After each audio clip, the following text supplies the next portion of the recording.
बरसात की बारात शहर के लिए किसी आम रात जैसी ही थी।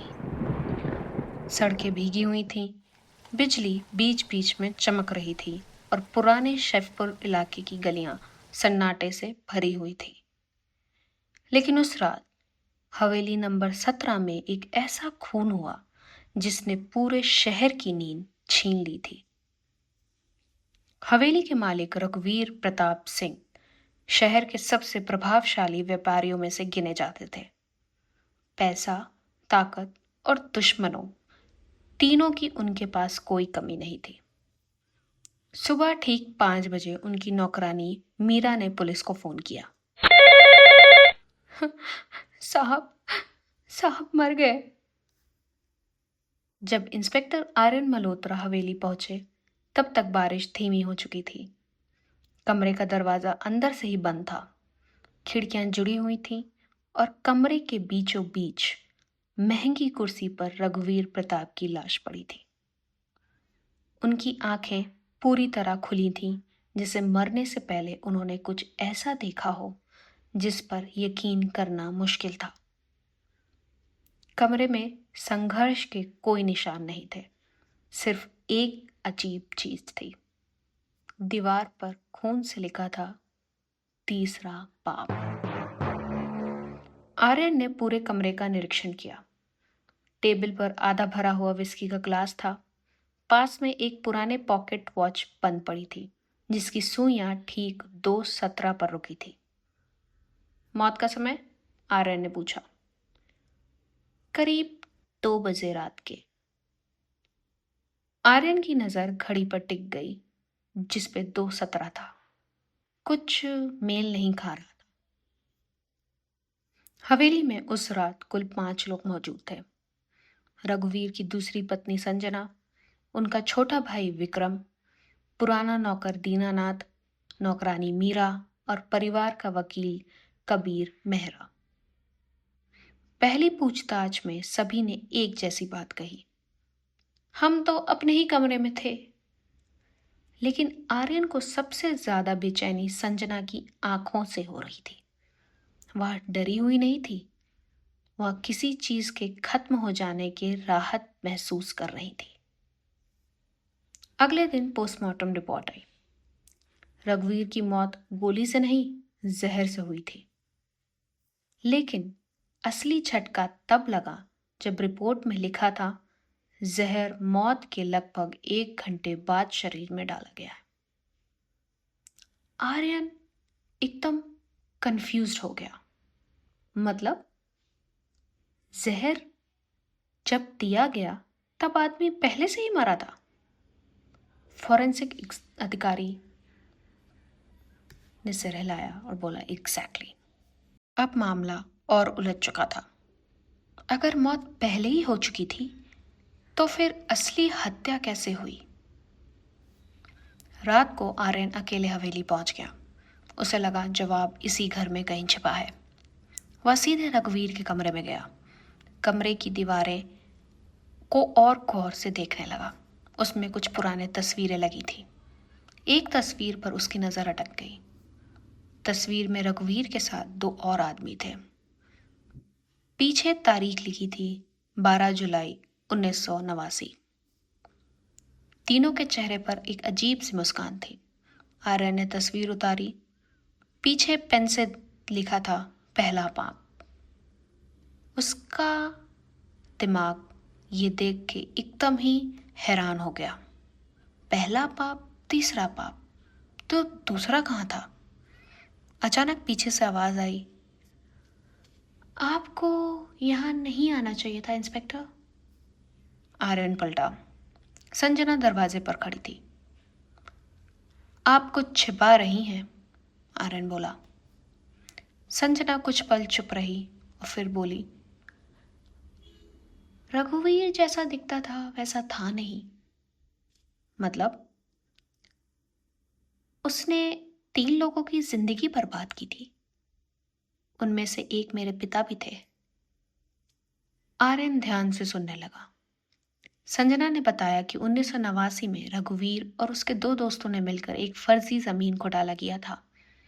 3 निर्दोष लोगों को जेल भी हुई थी, उनमें से संजना के पिता भी थे, जिन्होंने जेल में आत्महत्या कर ली। तो तुमने बदला लिया है? आर्यन ने पूछा। काश लिया होता, संजना बोलते बोलते रो पड़ी। तभी हवेली की सारी लाइटें अचानक बंद हो गईं। पूरा घर अंधेरे में डूब गया था। ऊपर किसी के दौड़ने की आवाज आई। आर्यन तुरंत टॉर्च लेके भागा। आवाज सीधे पुराने स्टोर रूम से आ रही थी। दरवाजा खुला तो अंदर देखा कि विक्रम खड़ा हुआ था और कांप रहा था। उसके पैरों के पास एक और लाश पड़ी दिखी। वो लाश थी वकील कबीर मेहरा की। उसकी छाती में चाकू घोंपा गया था और दीवार पर लिखा था, दूसरा पाप। अब आर्यन समझ चुका था कि कोई सिर्फ हत्या ही नहीं कर रहा है, बल्कि पुराने पापों का हिसाब बराबर कर रहा है। लेकिन हत्यारा था कौन? विक्रम टूट चुका था। उसने कबूल लिया कि 1989 वाले घोटाले में वह भी शामिल था। तीनों दोस्त, रघुवीर, कबीर और विक्रम। लेकिन लेकिन मैंने किसी को नहीं मारा, वो चीखा। तो फिर कौन? आर्यन गर्जा। विक्रम ने कांपते हुए कहा, एक एक चौथा आदमी भी था। चौथा आदमी? हाँ, जिसको हमने मरा हुआ समझ लिया था। आर्यन तेजी से पुराने रिकॉर्ड रूम में भागा। उसने सारे रिकॉर्ड निकलवाए। घोटाले में एक और युवक भी था, आदित्य राज। उसने केस उजागर करने की कोशिश की थी, फिर अचानक वो गायब हो गया।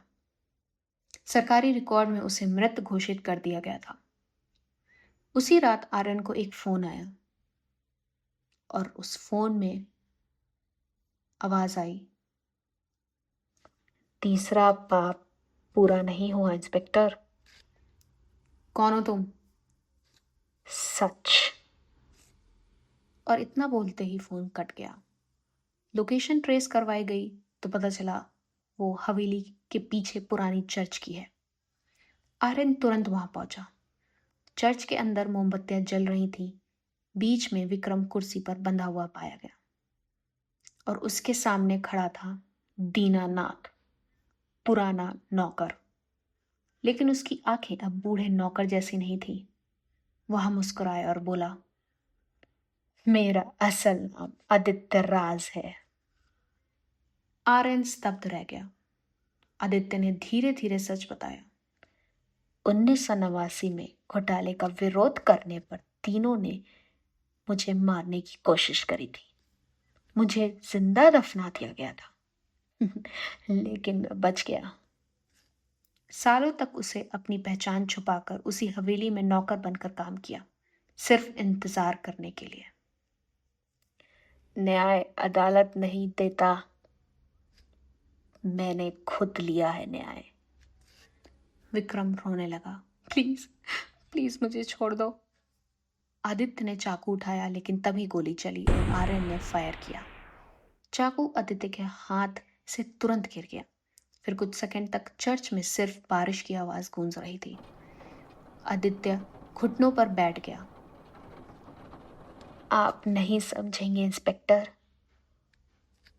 कुछ लोग मरने के बाद भी अपने पाप छोड़ जाते हैं। सुबह होते होते मामला खत्म हो चुका था।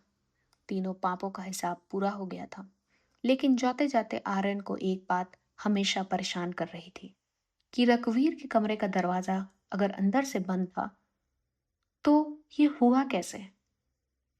उस सवाल का जवाब उसे केस बंद होने के बाद मिला।